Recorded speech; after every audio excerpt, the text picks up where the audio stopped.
Hi, friends. This is Dr. Nitin Saraswat, a mind trainer, psycho spiritual counselor, and a motivator.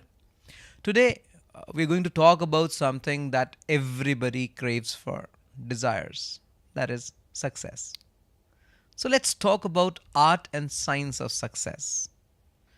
When I say art and science of success, there's a hidden meaning behind that. Because when I talk about art and when I talk about science, they are two very different things, aren't they? Well, at the surface they are. But if you go into the deep thing, there is a bit of science in art and there's a bit of art in science. Why we are talking about art and science of success? Because when we are talking about art of success, we are actually talking about the emotional creative side that brings success to you. And when we are talking about the science of success, we are talking about the structuring, the planning, and everything else, the philosophy that can take you to success. Let's start with the word success itself. We will take some references from ancient knowledge also. So, the moment you think of success, the next thought that comes in the mind is achievement. So, how do you see success? How do you see yourself successful? If you think just achieving means success, you need to redefine the word success for yourself.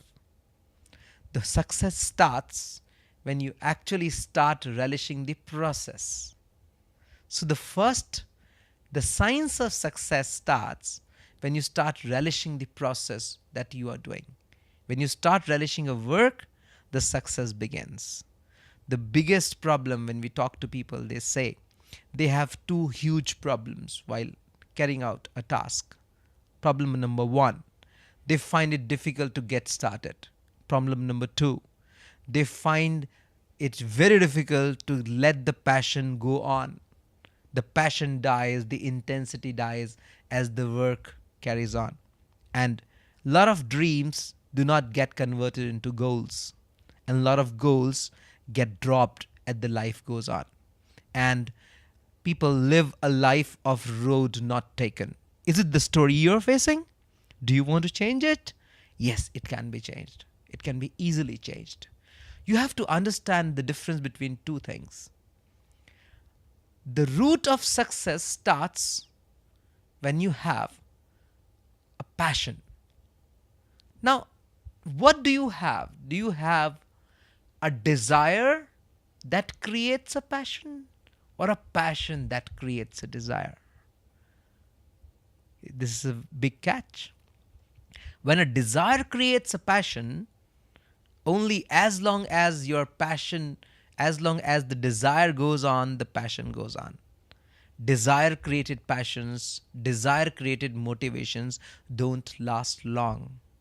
But when the passion creates the desire, vice versa, it actually lasts.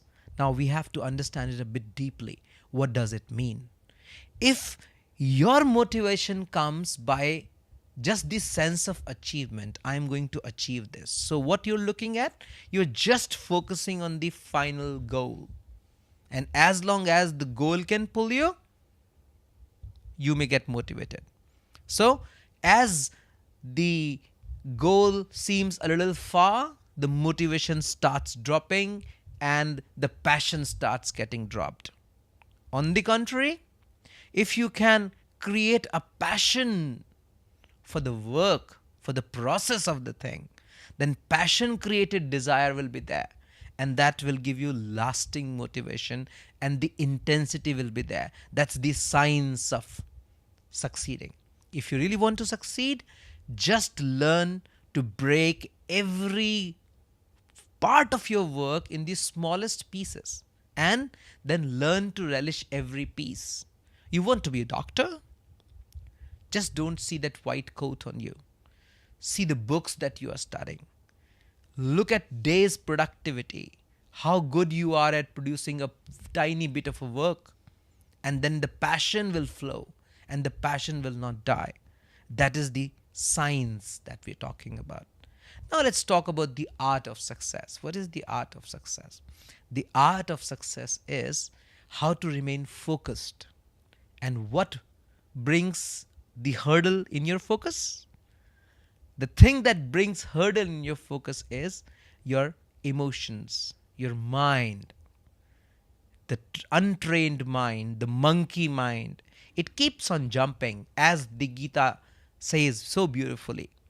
Do you have a focused mind, or do you have a mind which keeps changing targets? Learn to keep it simple. But how to keep it simple? That's the question. Is it simple to keep it simple? Yes, it can be. Provided you can just work on two things. Number one, practice delaying gratification. Learn to delay your gratification.